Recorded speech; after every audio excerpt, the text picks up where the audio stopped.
The afternoon sun stretched across San Francisco's Mission District, casting long golden shadows over the glass buildings and palm-lined streets. At a corner, McDonald's buzzing with weekend families, and tourists, a group of sharply dressed men in tailored suits, sat crowded around a plastic table that looked far too ordinary for them.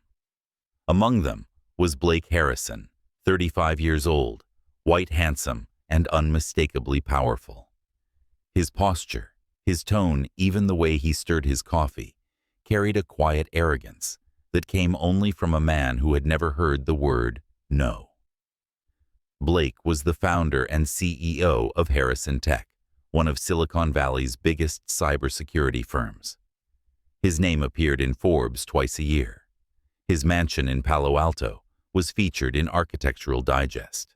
His last breakup had made tabloid headlines. In every sense, he had it all: money, status, control. And yet he was bored. This lunch wasn't about food, it was about ego. The men laughed too loudly, drank too much, and mocked the world outside their bubble. It was Caleb Turner Blake's oldest friend from Stanford, who broke the silence with a smirk. "You've done everything, Blake. Made your millions. Bought half of California. Won over every woman in a 30-mile radius. But I bet there's still one thing you can't do." Blake looked up amused. "And what's that supposed to be?" Caleb leaned forward, lowering his voice just enough for everyone to listen. "Marry someone who has absolutely nothing to do with our world. Not a model, not a businesswoman, not a socialite. I mean someone real." The others laughed, but Caleb didn't stop. He turned his chin toward the counter. "Like her." Behind the counter stood a young black woman in a red uniform, wiping down a table with quiet determination. Her name tag read, Rachel. Her hair was pulled into a neat bun. Her hands moved with practiced efficiency, and there was something about her eyes, calm, alert, but tired, that made her stand out in a place filled with noise. Caleb grinned.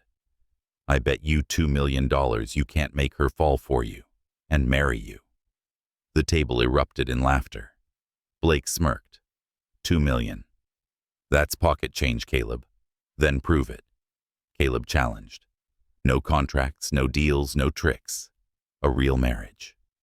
If you're as charming as you say, this should be easy. Blake leaned back, studying Rachel from afar. Her skin glowed warm under the fluorescent lights, her movements efficient, her expression unbothered by the chaos around her. She was nothing like the women he knew. No designer perfume, no forced smiles, no agenda. And maybe that was exactly what intrigued him. He raised his soda cup in mock salute. "Fine. Get your checkbook ready." Caleb laughed, shaking his head. "You're insane." "Maybe," Blake replied with a grin, "but I never lose." Later that night, as Blake drove his black Porsche through the rolling hills toward Palo Alto, the city lights reflected off his windshield like small constellations. The bet played in his mind, ridiculous, childish beneath him. And yet, something about it wouldn't leave him alone. He had dated models, heiresses, and executives. Every one of them had been predictable, transactional. But this, a McDonald's waitress, a single mother most likely. It wasn't desire. It was curiosity, challenge, a test of his control over a world that had always bent to his will. He poured himself a glass of whiskey and stared out the window of his minimalist mansion. Below him, the bay glittered like liquid metal. "Rachel Miller," he murmured under his breath, reading the name he'd glimpsed on her tag. "Let's see how long you can resist me." 2 weeks later, Chicago, Illinois. Blake had flown in to oversee Harrison Tech's Midwest expansion, but that wasn't the real reason he chose Chicago. The truth was, he'd tracked down Rachel's location. She worked at a McDonald's in South Side, the part of the city his kind never visited. When he walked through the door, that gray Tuesday morning, the place smelled of coffee fries and fatigue. Rachel stood behind the counter, taking orders with a calm efficiency that masked exhaustion. Blake approached with a confident smile. "Rachel Wright." She blinked, surprised he knew her name. "Yes. Can I help you?" "You already did. You served me a great cup of coffee last time I was in San Francisco." She frowned. "I've never worked in San Francisco." Blake chuckled, leaning casually on the counter. "Then it must have been someone who looked like you. Anyway, how about we fix that over coffee sometime?" Rachel gave him a polite, tired smile. "I'm at work." "Not now," he said smoothly, "but maybe when you're off." "I don't do casual meetups with customers." Her tone was sharp, but respectful, a boundary clearly drawn. Blake tilted his head, intrigued. "You always this tough? You always this persistent? Only when I see something I can't ignore." Rachel rolled her eyes, jotting down an order for another customer. Good luck with that. For the first time in years, someone had walked away from Blake Harrison, mid-conversation, and that made his pulse quicken. That night, Blake couldn't sleep. He thought about her composure, her guardedness, the way she'd looked right through him, like his money meant nothing. He wasn't used to that, and it bothered him in the best possible way.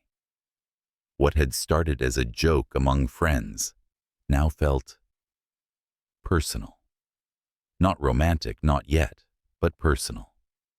He wanted to see her again, not to win the bet, but to prove to himself that someone like her could fall for someone like him. He didn't realize yet that this pursuit, this game, would shatter everything he thought he knew about love, power, and redemption. Because by the time it was over, Blake Harrison wouldn't be the one doing the conquering. He would be the one conquered. The south side of Chicago woke up early.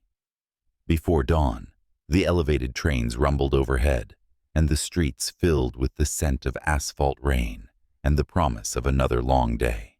In a small apartment above a corner laundromat, Rachel Miller stirred awake to the sound of her daughter's voice. "Mommy, I can't find my shoes."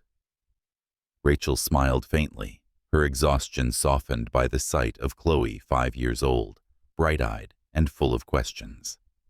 "Check under the couch, baby," she said, tying her hair into a neat bun. Her morning was a rhythm, one she'd perfected out of necessity. Pack Chloe's lunch, drop her off at preschool, catch the 7:30 bus, clock in at McDonald's by 8.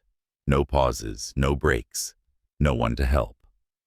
Rachel had been on her own since the day she found out she was pregnant. The baby's father, a warehouse worker from Detroit, disappeared when she told him. And as if life wasn't cruel enough, the auto parts factory she worked at shut down just months later, part of a massive cost reduction ordered by a tech conglomerate she'd never heard of at the time.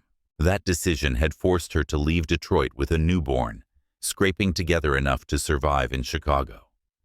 But through it all, she kept her pride. Even in her McDonald's uniform with tired eyes and hands that ached from wiping tables, Rachel carried herself with quiet dignity. She didn't beg. She didn't complain. She endured. That morning, as she clocked in, her coworker, Maria, leaned close. "The guy from yesterday's been here again," Maria whispered with a teasing smile. "Tall, expensive suit. Looks like he walked out of a movie." Rachel sighed, setting her visor straight. "You mean the arrogant one who thinks persistence is a personality trait? Girl." "He ordered 3 coffees and didn't drink any of them," Maria said, laughing. "He's either crazy or in love." Rachel didn't laugh. She didn't have time for games, not with rent overdue, not with Chloe's preschool fees rising. When she stepped into the front line there, he was, again, Blake Harrison, sitting in the corner booth, looking entirely out of place, among plastic trays and neon menu boards. He wasn't wearing a suit this time. Just jeans, a white shirt, and a look that tried too hard to seem casual. As she approached to wipe down the next table, he looked up. Morning, Rachel. Mr. Coffee again, she asked dryly. He chuckled. You remember me. That's a start. Hard not to. You keep showing up like a tax bill. Blake laughed. It wasn't fake this time. Touché. But I'm not here to bother you. I just thought maybe I could get to know you better. Rachel stopped, narrowing her eyes. Why? It was one word, but it landed like a stone. Blake opened his mouth, then hesitated. Because for a bet wasn't an answer. Because you seem real, he said finally. Most people I meet want something from me. You don't. Rachel's expression didn't soften. You're right, I don't. He smiled, trying to hold his ground. Then that's exactly why I'd like to talk to you. She glanced toward the counter, where Maria was smirking, then back at him. I don't have time for casual talk, Mr. Blake, he supplied quickly. Right, Mr. Blake, she said, turning away. He grinned. That's not how first names work. It's how boundaries work, Rachel replied, walking off with her tray. But Blake wasn't a man who gave up easily. The next day, he returned. And the next. Always polite, always patient. Sometimes he ordered coffee. Other times, just sat there reading while she worked. Little by little, Rachel's irritation gave way to curiosity. Why would a man like that keep showing up here? Didn't he have a world of private jets and penthouses to return to one Tuesday afternoon, as the rush hour slowed and the restaurant emptied?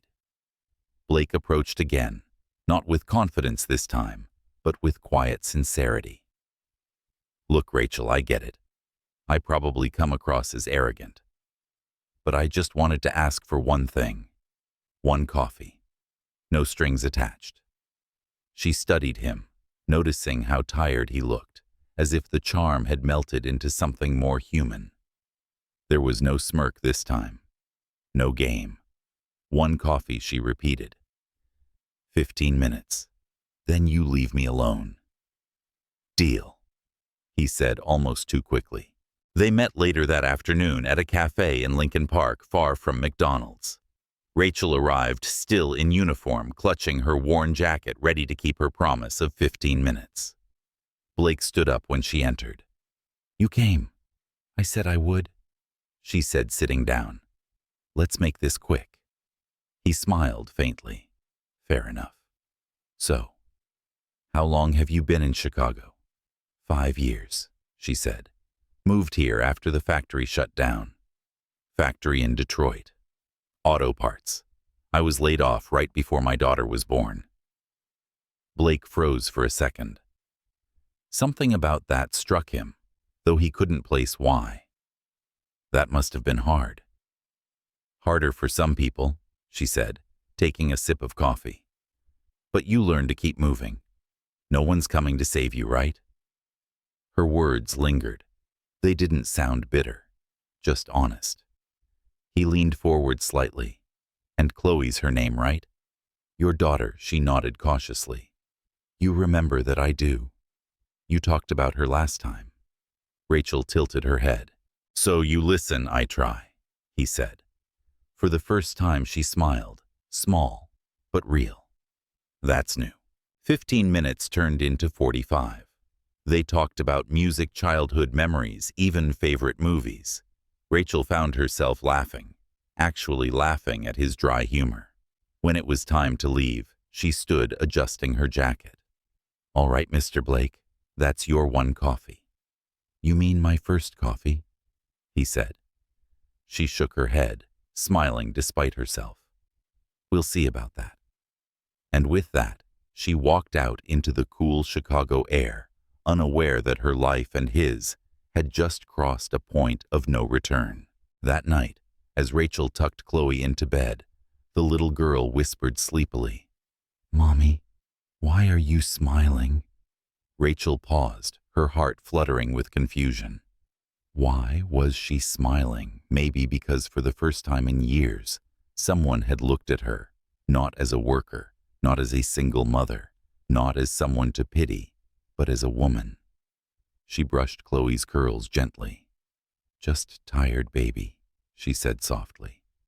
But even as she turned off the light, she couldn't stop thinking about that man with the soft gray eyes, the one who didn't belong in her world, yet somehow had found his way in.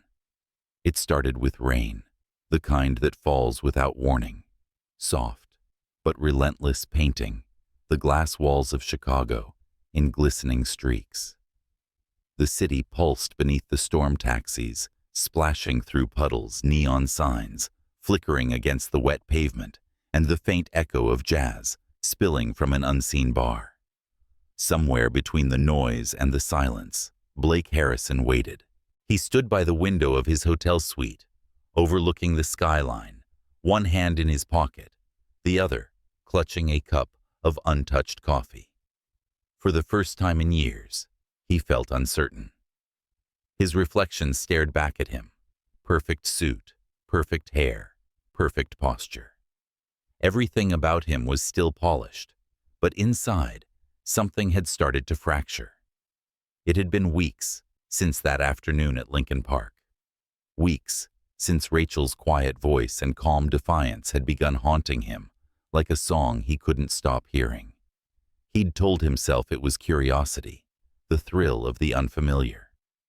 But every visit to McDonald's, every conversation that stretched longer than intended, every accidental brush of her hand when she passed him a tray, it all chipped away at the walls he had built around himself. He had never chased anyone before, never waited.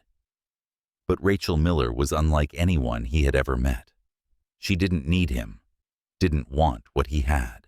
She saw right through the money, the charm, the status, and still she made him want to be seen. That evening, he made a decision. When he walked into the restaurant the next morning, Rachel noticed immediately. He wasn't dressed like before, no Armani suit, no gold cufflinks, just a dark jacket, jeans, and an expression that seemed stripped of pretense. "Morning," he said, his voice lower, gentler. She turned, wiping her hands on her apron. "You again?" "Yeah, me again." He hesitated. "Listen, I know I've been persistent, but I'd really like to take you out. Dinner this time, somewhere quiet." Rachel's brow lifted slightly. "You don't give up easily, do you? Not when something matters." She studied him for a moment. He looked tired, human, like a man searching for something he didn't know how to name. "Dinner," she repeated. "I don't have a babysitter. Bring Chloe."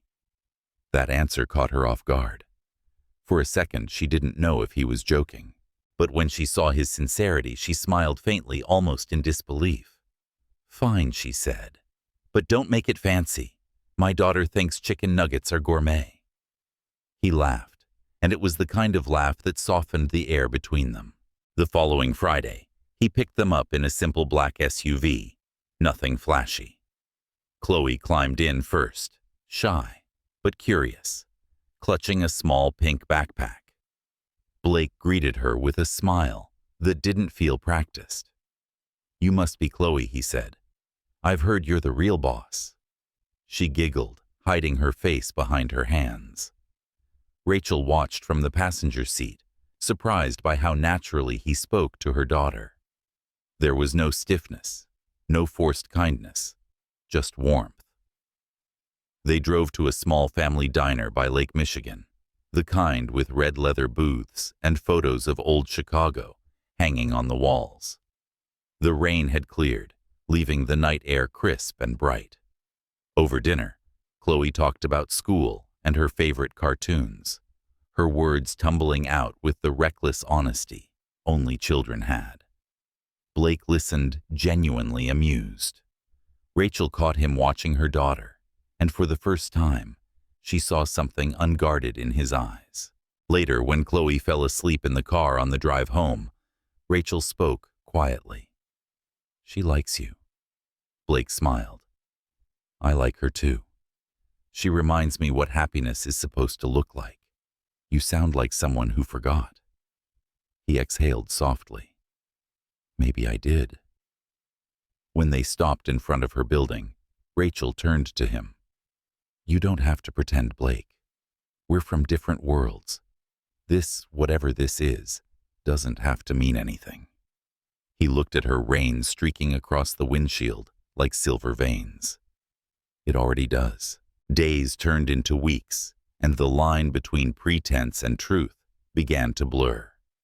What had started as a game, a cruel bet made in a San Francisco McDonald's, was now the only thing that felt real to him. He still hadn't told her the truth, and every passing moment made the lie heavier. Yet in those small, borrowed moments, watching Chloe draw at the park, hearing Rachel laugh over burnt coffee, sharing silence that didn't feel empty, he found something sacred. One evening, as the last light of day bled into the horizon, Blake arrived at the McDonald's just before closing. Rachel was stacking trays, her back to him. You shouldn't be here, she said without turning. Probably not, he replied, but I needed to see you. She faced him, her expression unreadable. Why? He took a step closer.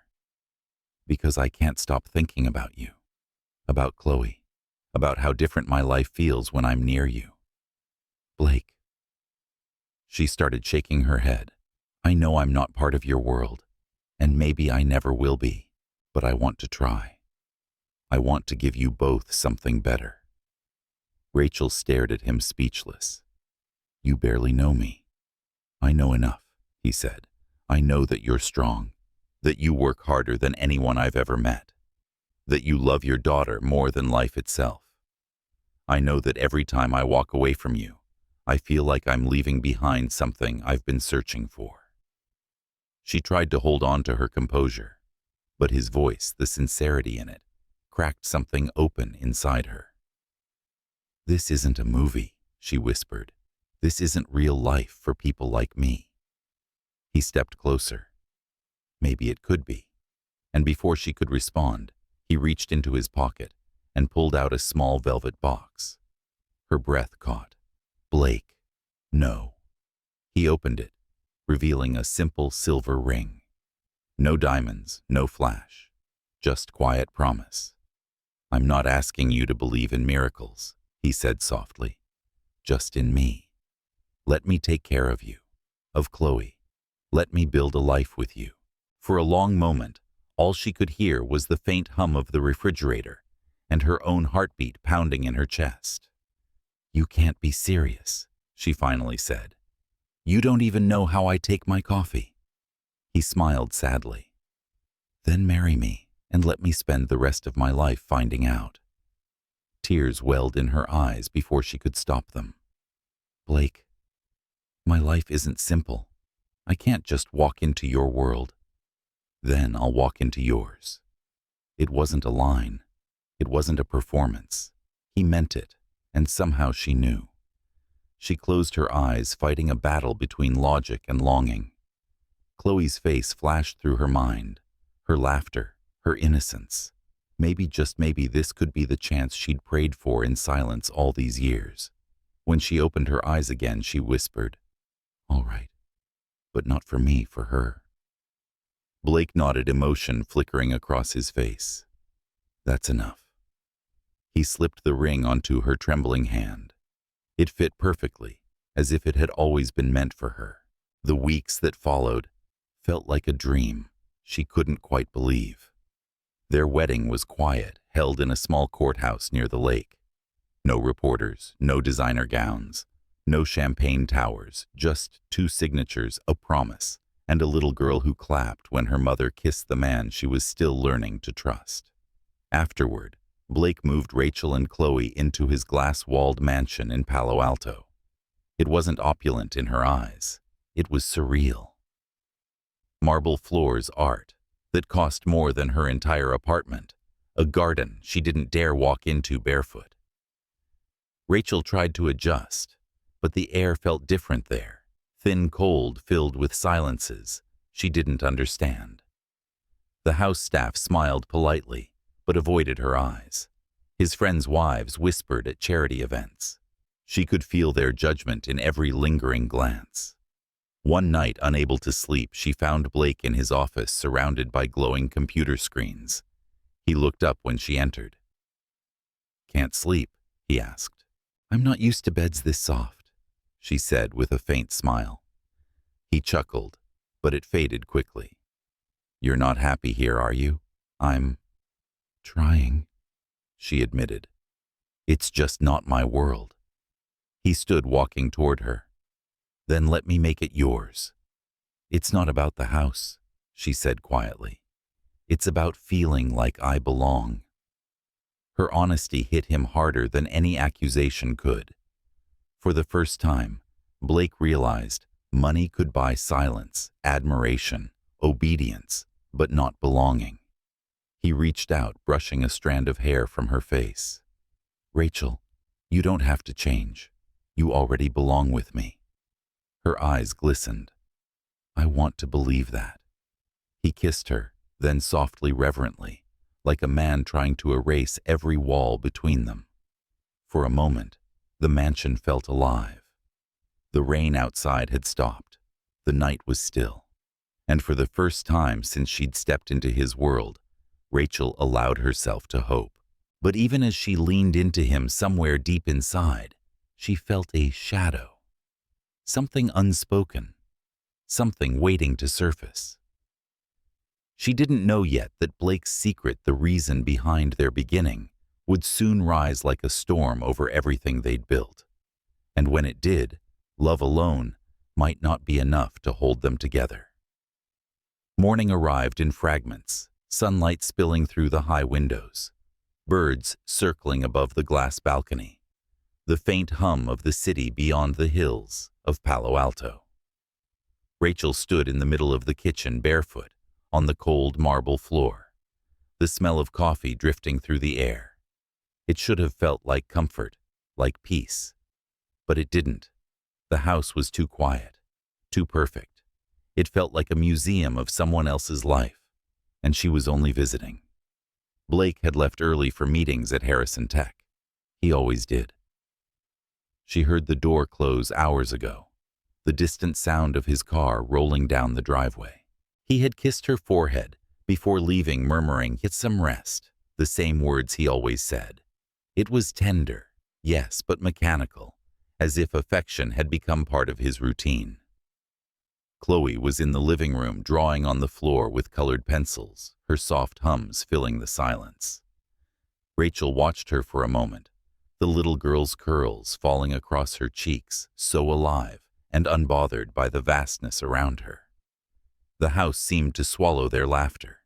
When the housekeeper entered, a polite older woman named Carol, she smiled and asked, "Would you like me to prepare lunch, Mrs. Harrison?"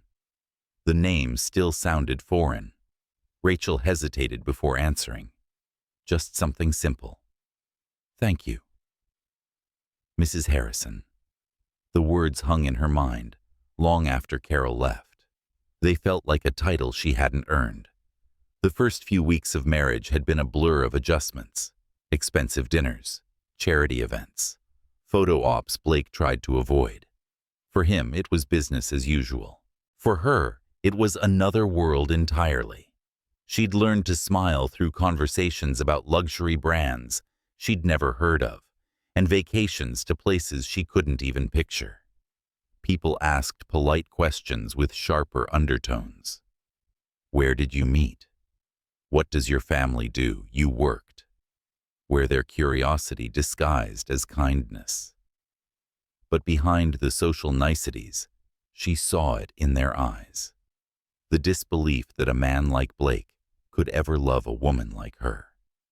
She told herself she didn't care. She'd survived worse. But sometimes, when she caught her reflection in the glass walls of the mansion, her brown skin against the stark white surroundings, her worn hands still carrying the memory of labor, she wondered if she had stepped into a dream that wasn't hers to keep. That evening, Blake returned home late. The rain had started again, soft against the roof, and Rachel sat on the couch with Chloe curled beside her, both of them wrapped in a blanket, watching The Princess and the Frog. When Blake walked in, Chloe ran to him, laughing "Daddy," a word that still startled him each time he heard it. He lifted her up effortlessly, smiling for the first time all day. "How's my little artist?" Rachel watched the scene unfold, her heart caught between warmth and distance. She had never expected Chloe to accept him so easily. It made her happy, but it also scared her. Because if this life fell apart, her daughter's heart would be the one to break first.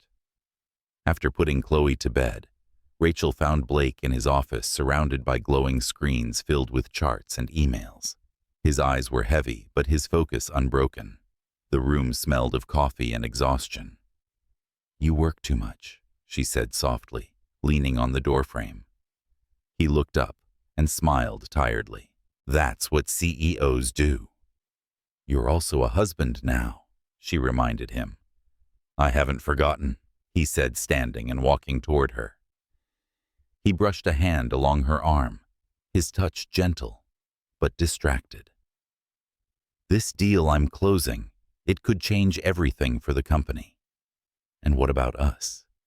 He paused. "This is for us." But Rachel wasn't sure anymore. She looked around his office. The clean lines, the minimalist furniture, the trophies from a world that had never known struggle. She wondered if he even realized how much space there was between them, how the silence after every conversation seemed to stretch a little longer each night. The next morning, she drove Chloe to school herself. The car's luxury still felt foreign to her hands, like she was trespassing behind the wheel. When she arrived at the small private academy Blake had chosen, she noticed the other mothers, elegant, perfectly styled, greeting each other with air kisses. They smiled politely at her, but never quite met her eyes. After dropping Chloe off, Rachel stayed in the car for a long moment, staring at the rain gathering on the windshield. She thought about the apartment they'd left behind in Chicago, small, noisy, but alive. There had been warmth in those cramped walls, the sound of neighbors arguing, the smell of Maria's cooking from next door. It wasn't comfort she missed, it was belonging. Her phone buzzed. A message from Blake: board meeting running late. "Dinner without me tonight. Love you." She stared at the words. They were tender but distant, the kind of affection you could send to anyone, the kind that required no effort, no presence. She typed back, "Okay, be safe," and drove home through the gray drizzle. That night, she sat by the window with a cup of tea, watching the lights of Silicon Valley glitter in the distance. The mansion was silent again, the kind of silence that echoed. When she finally heard the front door open, she looked up, expecting the usual exhaustion. But Blake seemed heavier tonight, distracted, troubled in a way she hadn't seen before. He poured himself a drink, his movements stiff. "Long day?" she asked quietly. He nodded. "Just business." She could tell he was lying. There was a flicker in his eyes, something like guilt, but buried deep. "Blake," she said softly, walking toward him. "You can tell me if something's wrong." He hesitated, then forced a smile. "Everything's fine, really." She wanted to believe him, but something about the way he avoided her gaze made her chest tighten. He kissed her cheek and murmured goodnight before disappearing down the hallway, leaving her standing there alone with the echo of rain on glass. Days passed, then weeks. Life settled into an uneasy rhythm. Chloe's laughter, Rachel's attempts at normalcy, Blake's increasing absence. He was there, but not really. Sometimes he would join them for breakfast, smiling, playing the role of the perfect husband, and yet his eyes seemed to look somewhere far beyond the table. One Sunday morning, as Rachel was folding laundry, she found a folder left on the counter, company documents with the Harrison Tech logo stamped across the top. Out of idle curiosity, she flipped it open. Her eyes froze on a line halfway down the page. It was an internal report, dated 6 years earlier, a list of corporate cost optimization closures. Among them was the name of a factory in Detroit, Michigan. Her heart skipped. She read the details again, her breath catching. It was the same factory. Her factory. The one that had been shut down right before Chloe was born. Hundreds laid off. Communities fractured. And at the bottom of the page, signed in black ink, was a name she had grown to love. Blake Harrison, CEO, Harrison Tech. Her hands trembled. The papers slid from her fingers and scattered across the floor. She stood there for a long moment, staring at the name, the truth, unraveling like a thread pulled too far. The rain outside began to fall harder. When Blake returned that night, Rachel was waiting in the living room. Her face was calm, but her eyes carried a storm. "Where were you tonight?" she asked quietly. He loosened his tie, surprised by her tone. "Meetings. Why?" She held up the folder. "I found this." He froze. For a moment, the world stopped between them. "Rachel," he started. "Tell me it's not true," she whispered. "Tell me you didn't close that factory." He opened his mouth, but no words came. The silence was louder than any confession. Her voice broke. "That decision destroyed my life, Blake. I lost everything because of that closure. My job, my home, my dignity. I didn't know," he began. "You did know," she interrupted. "You just didn't care." The anger in her voice wasn't loud. It was quiet, trembling, the kind that came from years of pain, finally finding its way out. He stepped forward, desperate. "Rachel, I swear I didn't know it was your factory. I never connected the dots. I would have never." "Wouldn't you?" she said bitterly. "You're the man who treats life like a bet. You play with people's futures and call it business." Her words struck deep. He felt them burn through the armor he'd worn his whole life. "Rachel, please," he said, reaching for her. "Let me explain." She stepped back, tears spilling silently. "You already have. Every decision you ever made is your explanation." She turned away, her voice trembling but final. "You said you wanted to give me and my daughter a better life, but you're the reason I had to fight for one in the first place." And with that, she walked down the hall, closing the door softly behind her. Blake stood in the middle of the living room, surrounded by the luxury that had once defined him. But now it felt hollow.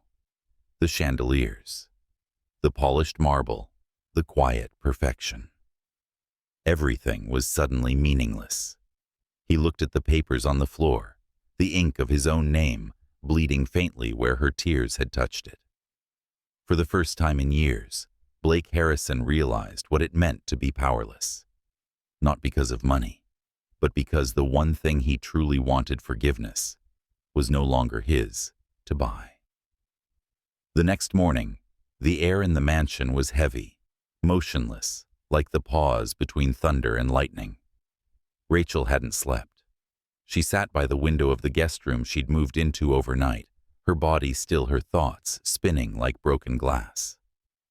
Below, the fog rolled over the hills of Palo Alto, soft and indifferent, as if the world outside refused to share her turmoil.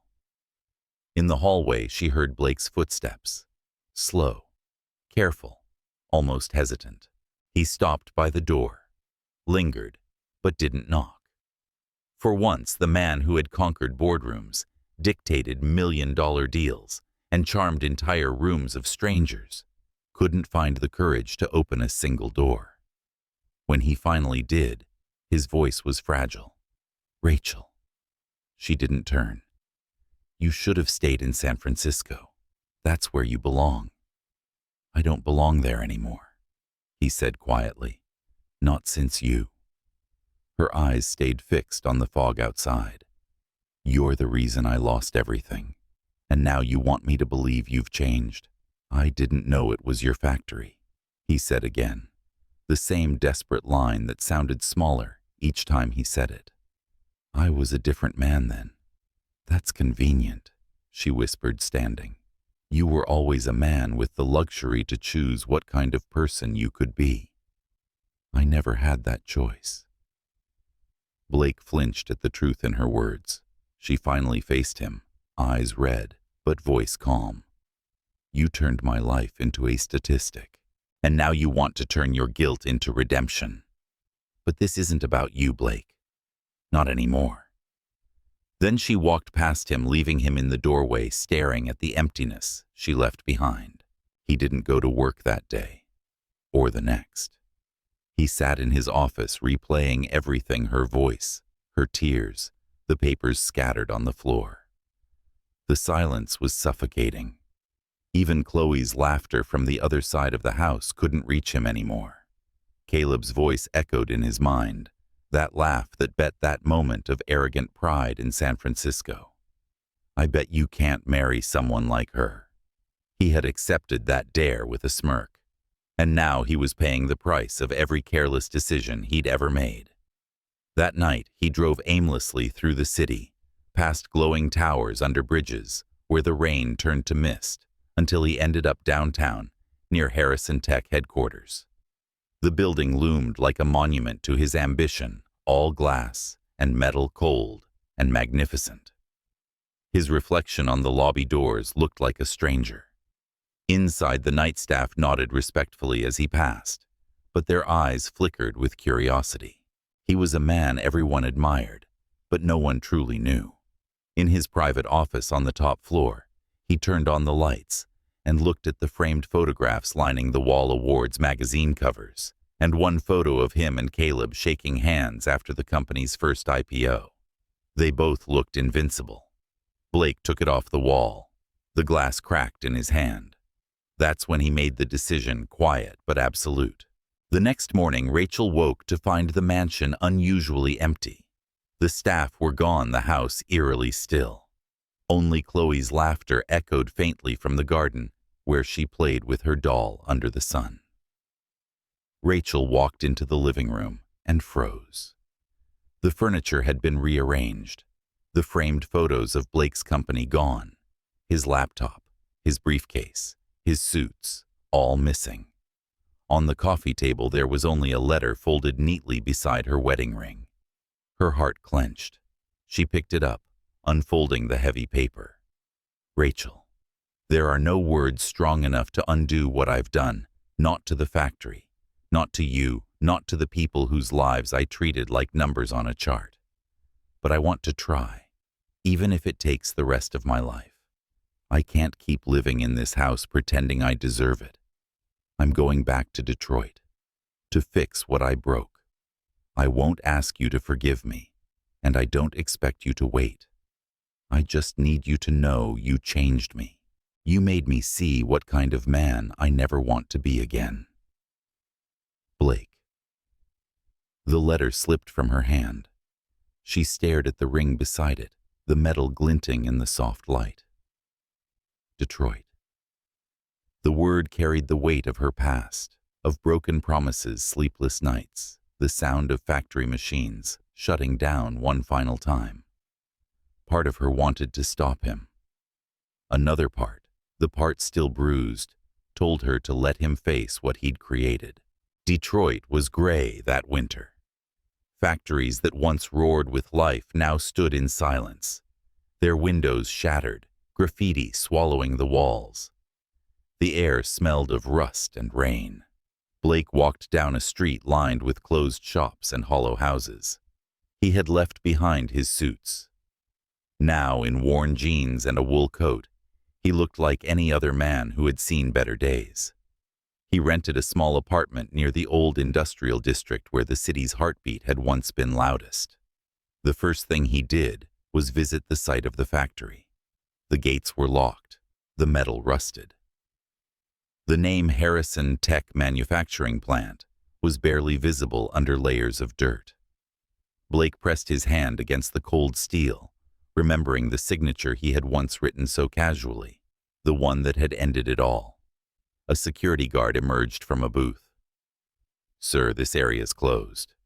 "I know," Blake said quietly. I used to own it. The man frowned, confused. Blake smiled faintly. That's kind of the problem.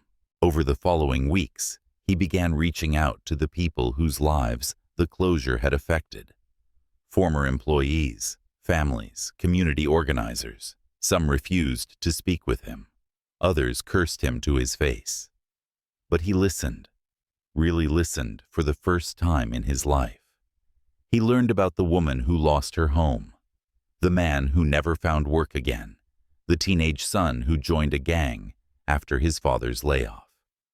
Each story carved another wound into him, but he didn't run from it.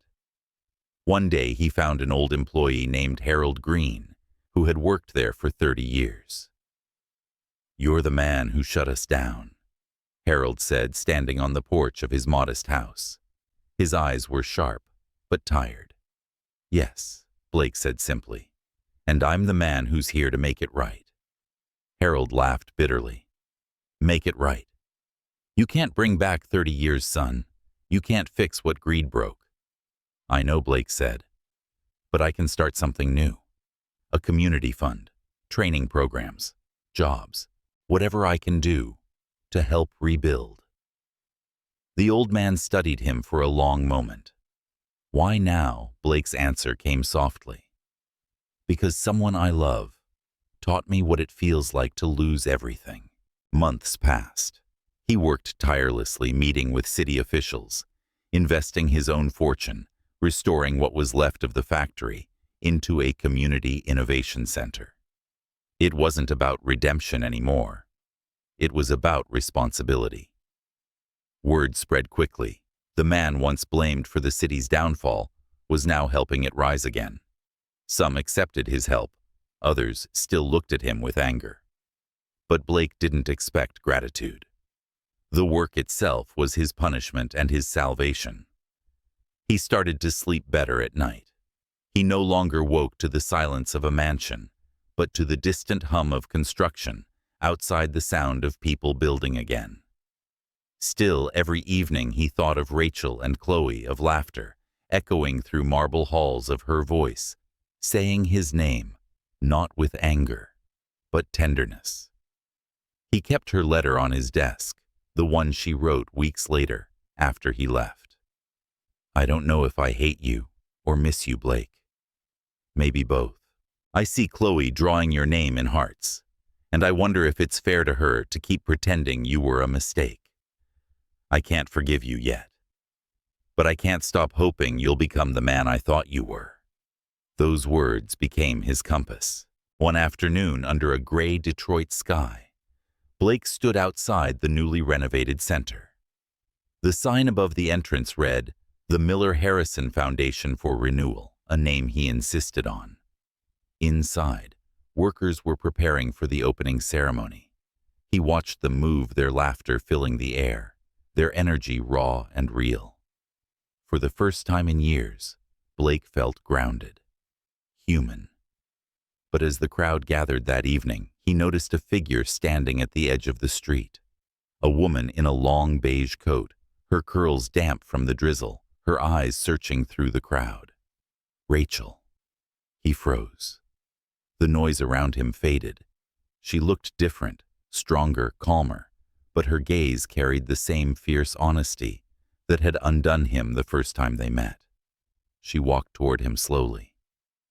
"I heard about the foundation," she said, her voice soft but steady. "People here. They talk about you, about what you've done." "I didn't do it for them," he said. "I did it for the people I failed. For you." Rachel's eyes shimmered, but she didn't look away. "You're not that man anymore, are you?" "No," he said, "but I'll spend the rest of my life proving it." She looked up at the sign again, reading the name. Miller Harrison. Her lips parted in surprise. "You used my name. I used the name that saved me." For a long moment, neither of them spoke. The rain began to fall harder, blurring the lights of the city around them. And there, beneath the sound of renewal and rain, Blake reached out, not demanding, not begging, but offering. Rachel hesitated. Then she took his hand. The crowd clapped from afar, thinking it was for the foundation. But for Blake and Rachel, it was the quiet beginning of something else entirely. Not forgiveness, not yet love, but the fragile hope of rebuilding. Detroit in late spring was a city of contradictions, sunlight breaking through the cracks of forgotten buildings, the scent of lilacs rising from streets still scarred by years of neglect. The Miller Harrison Foundation had been open for 2 months now, its glass doors reflecting not just the sky, but something purer change.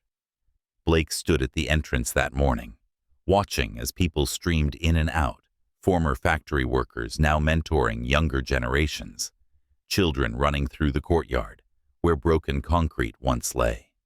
Inside the hum of conversation, mixed with the faint sound of piano music from the community center's atrium. It was working. The city was breathing again. But what mattered to him most wasn't the success. It was her. Rachel had been back in Detroit for a few weeks. She hadn't promised anything, not forgiveness, not love. But she came every day, sometimes with Chloe, sometimes alone. She volunteered at the center organizing literacy classes and helping single mothers find employment. They barely talked at first, polite nods, cautious glances, as though any sudden movement could shatter the fragile truce they'd built. Today she was in the library room shelving donated books. The sunlight filtered through the high windows, falling softly across her skin. She looked peaceful there, surrounded by words and quiet. Her curls tied up loosely, a pencil tucked behind her ear. Blake lingered by the doorway, watching her for a moment longer than he should have. "You're staring again," she said without looking up. He smiled faintly. "Caught. Am I that obvious?" "Always." She slid a book onto the shelf, her tone light but not teasing. "You should be helping with the workshop downstairs, not standing here like a guilty statue." "I already did," he replied, stepping inside. "I thought I'd check on the library. It seems well curated." "That's because you didn't organize it," she said dryly, though the corner of her mouth curved just slightly, the closest thing to a smile he'd seen in days. He reached for a book and pretended to read the title, though his eyes never left her. "You've made this place feel alive, Rachel. People trust you here. They listen to you." Her hands froze on the shelf. "They listen because I was one of them. I lost what they lost. You can't buy that kind of understanding." "I know," he said softly, "but I can learn from it." She glanced at him, then really looked at him, not the billionaire, not the CEO, but the man stripped of all that armor. There was sincerity in his voice now, something unpolished and raw. "You're learning," she admitted, slowly. He exhaled a quiet laugh. "That's better than not at all." That evening, the center hosted its first community gala. Nothing extravagant, just a small gathering to celebrate progress. There were strings of lights draped across the courtyard, homemade food brought by the families, music played by a local jazz trio. Rachel arrived wearing a simple navy blue dress, her hair down, for the first time since she returned. The soft fabric moved with her, catching the glow of the lights. Blake felt something tighten in his chest as he saw her from across the room. Chloe tugged on her mother's hand, pointing at the buffet. "Can I get another cupcake?" Mama Rachel smiled. "Just one." Blake crouched down beside the girl. "I'll make sure she keeps her word." Chloe giggled and ran off. Rachel folded her arms, pretending to be stern. "You're really trying to win her over, aren't you?" "Chloe's easy," he said with a grin. "You're the challenge." She raised an eyebrow. "That's not something to brag about." "It's not," he admitted quietly. "It's just the truth." The air between them shifted, not heavy, but fragile, like the moment before a storm breaks or a confession slips out. When the music softened, Blake asked, "Would you dance with me?" She hesitated, eyes searching his, Blake. "It's just a dance," he said gently. "No promises." After a moment, she placed her hand in his. They moved slowly under the lights, the world around them blurring into color and sound. His hand rested on her waist, hers against his chest. He could feel her pulse steady, unsure, but real. For the first time since everything fell apart, Rachel allowed herself to breathe near him, without anger. When the song ended, she stepped back slightly, her voice barely above a whisper. "Don't make me regret this." He met her gaze, eyes steady. "I won't." In the weeks that followed, something quiet began to take root between them. They didn't label it or speak of it aloud. It lived in the smallest gestures, a shared laugh over morning coffee at the center, the way she'd wait for him to lock up at night, or the way Chloe would slip her hand into his when they crossed the street. Blake found peace in the routine. No meetings, no cameras, no boardrooms. Just the simplicity of showing up and doing good. One morning as he arrived early to the center, he found Rachel already there, sitting alone at one of the tables, a cup of tea steaming beside her. She was reading a letter. Her face was unreadable. He approached carefully. "Everything okay?" She nodded slowly, folding the paper. "It's from the city council. They're expanding the foundation's partnership. More funding, more outreach. It's good news." "That's incredible," he said, genuinely elated. "You made this happen." Her smile was faint. "We did." Then after a pause, her tone softened. "Blake, I see what you're trying to do. I really do. You're helping people. You're changing lives. But part of me still wonders. Are you doing this because you want forgiveness?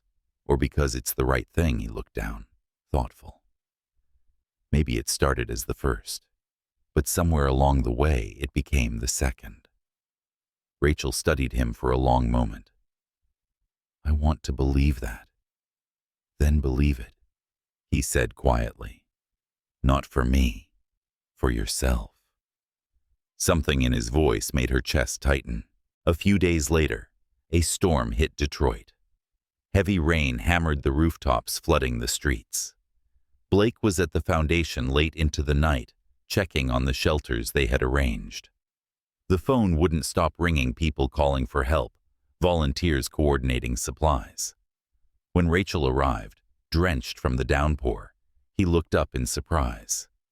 "You shouldn't be out in this," he said. "Neither should you," she countered, grabbing a clipboard. "I'm not letting you handle this alone." They worked side by side through the night, organizing, calling, driving supplies across the city. By dawn, exhaustion set in. Blake leaned against the wall, soaked and muddy, his shirt clinging to him. Rachel sat beside him, both of them breathing heavily.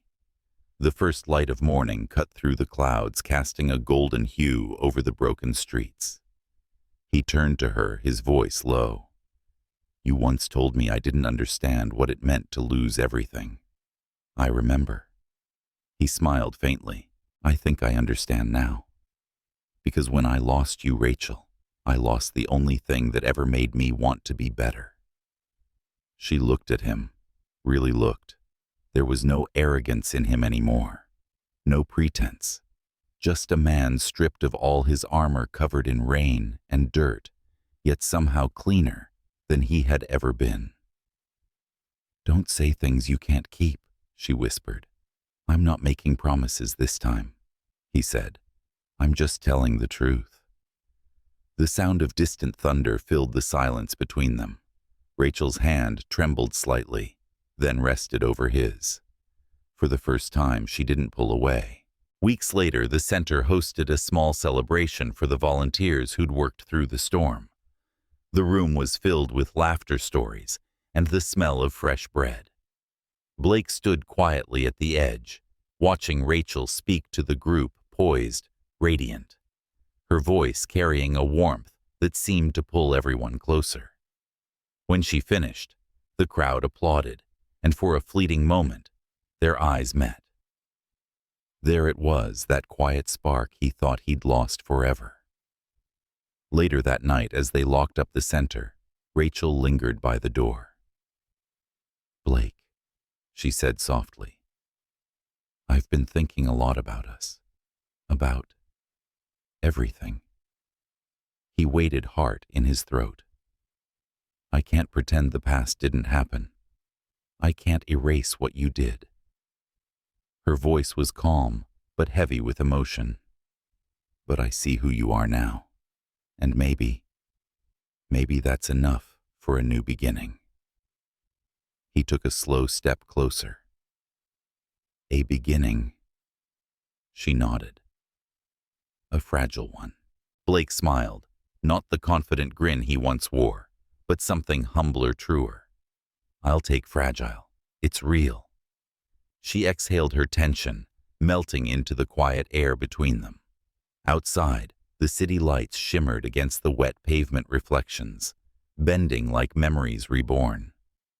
Rachel turned to leave, but then she looked back, her eyes soft. "Good night, Blake." He watched her disappear into the rain, and for the first time in years, he didn't feel empty. Because somewhere between loss and forgiveness, they had found something stronger than either the fragile flickering light of hope. Summer arrived in Detroit with the quiet ache of change, the kind that lingers in the air, heavy and warm, before it turns into something beautiful. The Miller Harrison Foundation had become the beating heart of the community. The once abandoned streets were now painted with murals, laughter echoing from corners that had once known only silence. To outsiders, it was a story of success. But for Blake, it was something deeper, a story of penance. Every brick, every class, every job created was a step away from the man he used to be. Yet for all he had rebuilt, there was one thing still fragile, uncertain and beyond his control: Rachel's heart. She came to the foundation every morning, her daughter skipping beside her sunlight, threading through her curls as she held Chloe's small hand. She smiled easily now, but not at him. Her smiles were for the people she helped, for the women who looked at her with gratitude, for the children who saw in her the hope she had once lost. Blake would often watch from a distance, not out of pride, but reverence. He had stopped trying to win her back. He had learned slowly and painfully that love couldn't be earned like an award or negotiated like a contract. It had to be given. One evening after the staff had gone home, he found Rachel sitting on the back steps of the center. The sun was setting over the river, painting the sky in gold and violet hues. She was barefoot, her shoes beside her, her legs tucked close to her body as she stared at the horizon. "You're still here," he said quietly, approaching. "I could say the same to you." "I live here, remember," he said with a faint smile. She glanced at him, the corner of her mouth curving slightly. "No, Blake, you belong here. That's different." Her words warmed something inside him. He sat beside her, careful to keep a respectful distance. The silence between them wasn't heavy anymore. It was the kind that felt alive, filled with unspoken thoughts. After a while, Rachel said, "Do you ever think about that day? The day we met?" "Every day," he admitted. "It was supposed to be a game, a stupid bet, and it turned out to be the only thing that ever changed me." Rachel's eyes softened, reflecting the fading light. "I hated you for so long, Blake. I don't even know when it stopped being hate." He looked at her, then his voice low. "Maybe it never was hate. Maybe it was hurt trying to protect you." She didn't answer, but her silence spoke enough. As the weeks passed, Rachel began to see the changes in Blake, not just through his actions, but through his quiet restraint. He never pushed, never demanded more than she could give. He respected her space, the unspoken boundaries between past and possibility. And little by little, those boundaries began to blur. One afternoon, Chloe came running to Rachel's office, breathless with excitement. "Mama, look what Mr. Blake did." Rachel followed her outside. In the courtyard, Blake stood beside a newly planted oak tree surrounded by a small group of children holding shovels. "What's all this?" she asked. He wiped the sweat from his forehead and smiled. "A promise tree. The kids came up with the idea. They each wrote a wish on paper and we buried them beneath the roots. Someday when the tree's grown, we'll dig them up." Chloe tugged on Rachel's hand. "I wrote one too." Rachel knelt beside her daughter. "What did you wish for?" "Baby." Chloe grinned. "I wished our family would always stay together." The words hit Rachel like sunlight and shadow at once, beautiful and painful. Blake froze, caught between a smile and guilt, unsure how to react. Rachel stood, her voice gentle. "That's a big wish, Chloe." "It's a good one," Blake said softly. Chloe beamed and ran off to play. Rachel turned to him, her eyes unreadable. "You shouldn't make promises you can't keep." He met her gaze. "I didn't make it. She did. But I'll do everything I can to make it come true." Something flickered in her expression, a mixture of fear and tenderness she didn't want to name. She looked away, whispering almost to herself, "Don't try too hard, Blake. You might break my heart twice." One humid night, a summer storm rolled in. Power lines flickered and the city lights blurred through the rain. The foundation was hosting an overnight shelter for families whose homes had flooded. Blake and Rachel worked side by side, coordinating food blankets and cots. Amid the chaos, their hands brushed, and for a fleeting second the world seemed to pause, a silent acknowledgement that something had changed between them again. Later, when most people had fallen asleep, Rachel walked into the hallway where Blake was sitting against the wall. His head tilted back, eyes closed in exhaustion. His shirt sleeves were rolled up, his forearms streaked with dirt. "You're still awake," she said softly. "So are you." "I couldn't sleep." He opened his eyes, smiling faintly. "Me neither.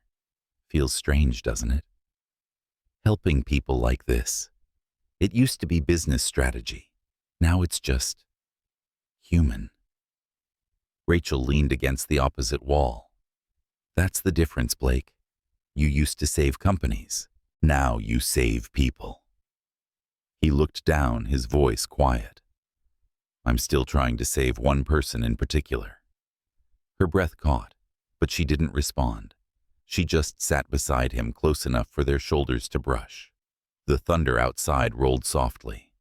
For a moment, they were just two people in the dim light, not the man who once ruined her life, and not the woman who had every reason to hate him, but two souls who had somehow survived each other. When she finally spoke, her voice trembled. "Do you ever think we could start over, not as what we were, but as who we've become?" He turned to her, surprised. "Do you mean that I don't know?" she admitted. "But for the first time, I think about it." He didn't reach for her. He just nodded, letting the moment breathe. "That's enough for me." By the end of summer, the foundation hosted a citywide event, a festival of renewal, celebrating the rebirth of Detroit's East District. People from every corner of the city came together, music, food, children's laughter blending into a chorus of resilience. Rachel stood near the stage, watching Blake address the crowd. His speech was short, sincere. No grand promises, just gratitude. "I used to think success was about winning," he said, his voice steady through the mic. "Now I know it's about becoming someone worth believing in." The crowd erupted in applause.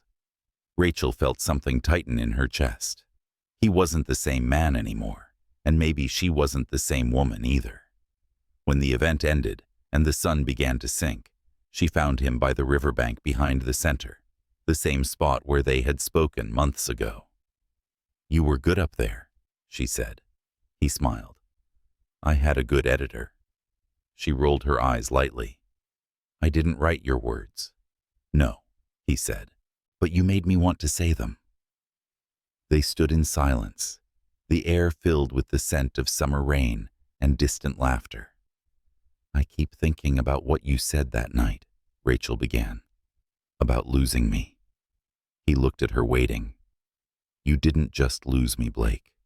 You lost yourself a long time ago.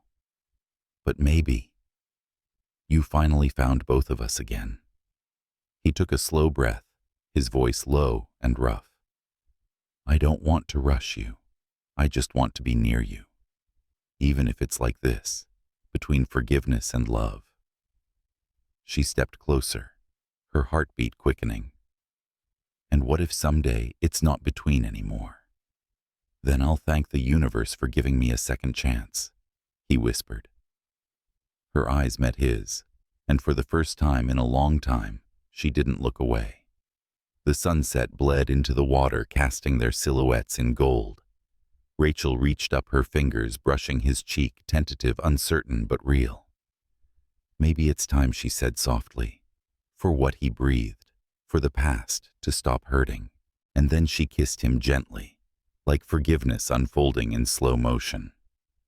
It wasn't passion that drove it, but grace. The kind of kiss that didn't erase pain, but honored it, acknowledged the storm before the calm. When she pulled back, tears shimmered in her eyes. "This doesn't mean everything's fixed," she whispered. "I know," he said, his voice breaking, "but it means there's hope." Rachel smiled through her tears, the faintest tremor in her lips. Hope's a good place to start.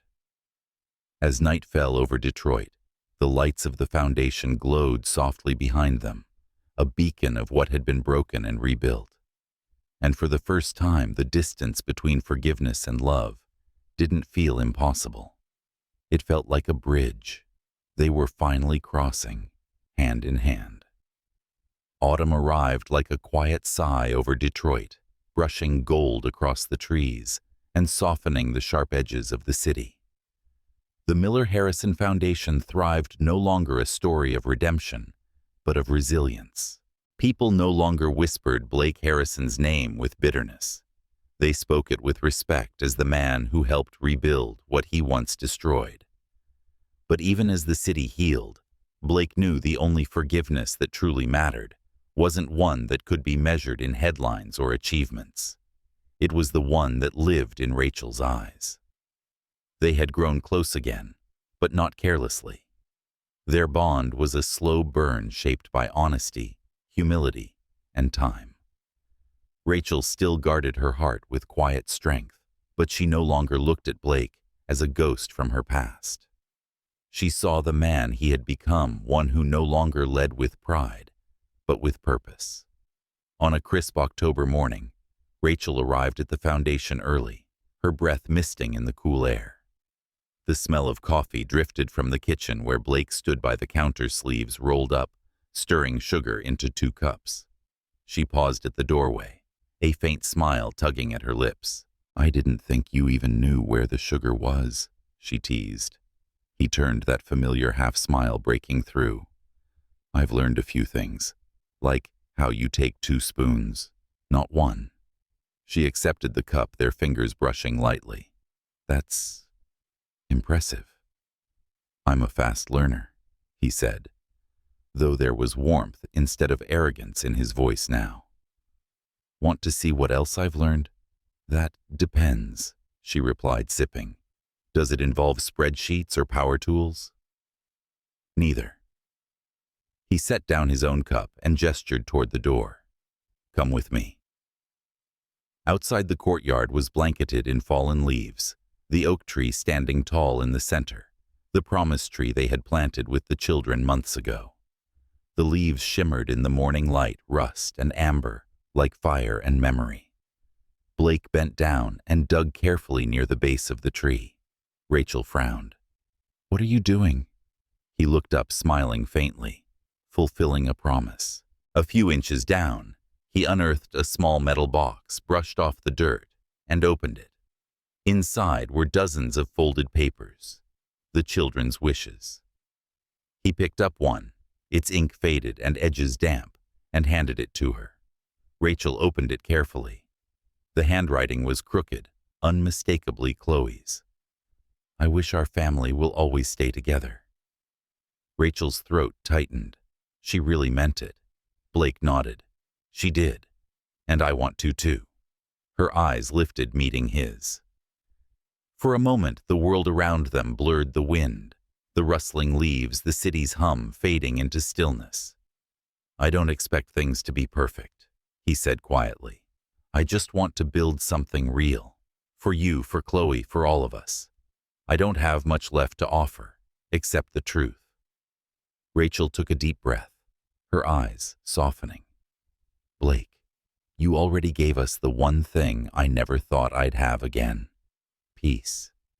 He smiled, but there was something else in his gaze, anticipation, almost fear. Slowly he reached into his pocket and pulled out a small velvet box. "Rachel," he began, his voice trembling despite his composure. "The first time I asked you to marry me, it was a lie built on arrogance. But this time, it's real. Not for redemption, not for pride, just love." She froze, tears pooling in her eyes as he opened the box. Inside was a simple gold ring, modest, elegant, unlike anything he would have chosen years ago. He looked up at her. "Will you marry me for real this time?" Rachel stood still, her heart pounding. Her past whispered warnings, her scars still tender. But the man kneeling before her wasn't the one who had once broken her world. This was the man who had rebuilt it. Chloe's laughter echoed across the courtyard as she ran out from the building, spotting them. "Mama, what's happening?" Rachel laughed through her tears. Mr. Blake is being dramatic." Blake grinned. "I'm proposing, actually." Chloe gasped. "Like in the movies?" He nodded. "Exactly like in the movies." Rachel's hand covered her mouth, a tear slipping free. Blake held out the ring, his voice trembling. "Rachel Miller, I don't just want to be the man who loves you. I want to be the man who never stops earning it." Her answer came not in words, but in motion. She bent down, wrapped her arms around him, and whispered, "Yes." Chloe squealed, spinning in circles. "Mama said yes." Blake held Rachel tightly, his eyes closed, as if afraid she might disappear if he let go. "I don't deserve this," he murmured against her hair. "You don't?" she whispered back. "But that's what love is. Mercy. We give to someone who finally learned what it means." Their wedding took place in the same courtyard under the branches of the oak tree. It was simple. Just friends, families, and the people whose lives their foundation had touched. Rachel wore a flowing white dress that moved like the wind, her curls loose around her shoulders. Blake, in a charcoal suit with no tie, looked at her as though the world had stopped existing the moment she appeared. When the officiant spoke the vows, Rachel's voice trembled, but steady. "I once thought love was about perfection, about having everything. But now I know it's about choosing someone even when they've been broken. You found me when I had nothing, and somehow we built something that feels like home." Blake's words followed, each one carrying the weight of his past and the hope of his future. "You once told me I couldn't understand what it meant to lose everything. You were right. But now I understand what it means to gain something worth everything I lost. You and Chloe are my home."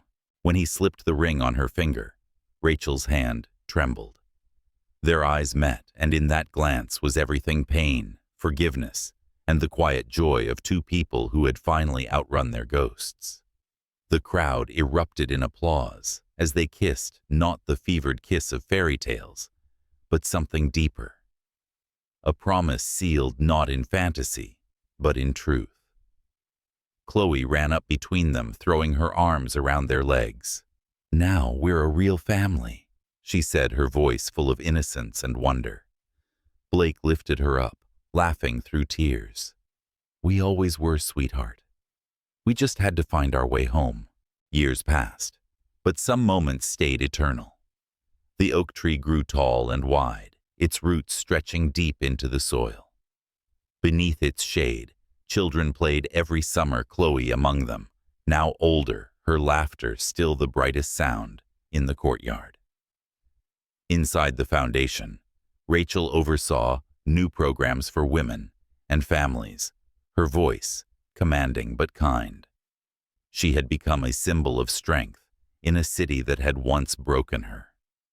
Blake often stood in the background watching her lead, pride swelling quietly in his chest. One afternoon, as the sun dipped behind the skyline, he found her sitting under the oak, reading a letter from one of their scholarship students. He knelt beside her, brushing a leaf from her hair. "Still changing lives," he said softly. She smiled without looking up. "You make it sound like I'm the only one." He tilted his head, studying her. "You were always the light, Rachel. I just had to learn how to stop standing in its way." She turned, then her eyes gleaming with the softest warmth. "And now," he said, taking her hand, "I just want to keep walking beside it." She rested her head on his shoulder, the silence between them filled with everything that didn't need to be said. The foundation lights flickered on, glowing against the dusk, like small stars scattered across the earth. As Chloe's laughter rang out nearby, Blake closed his eyes and breathed in the moment, the scent of autumn leaves, the sound of joy, the quiet certainty of belonging. For so long his life had been about winning. But this was grace.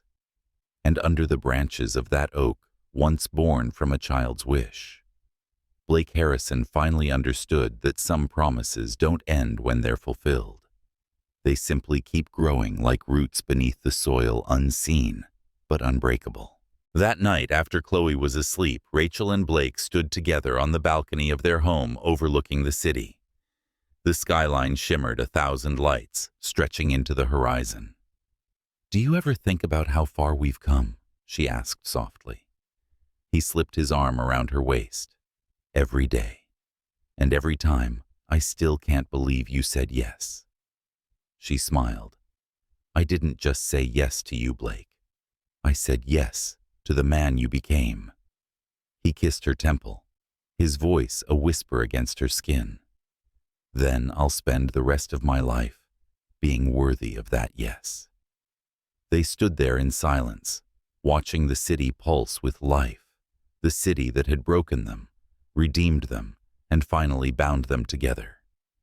Below, the oak tree's leaves rustled in the wind, whispering the echoes of a promise once buried beneath its roots, a promise now fully, beautifully kept. And as the night deepened around them, Blake and Rachel held each other close, the past finally at peace, the future theirs, to write a love not built on perfection, but on forgiveness that endured.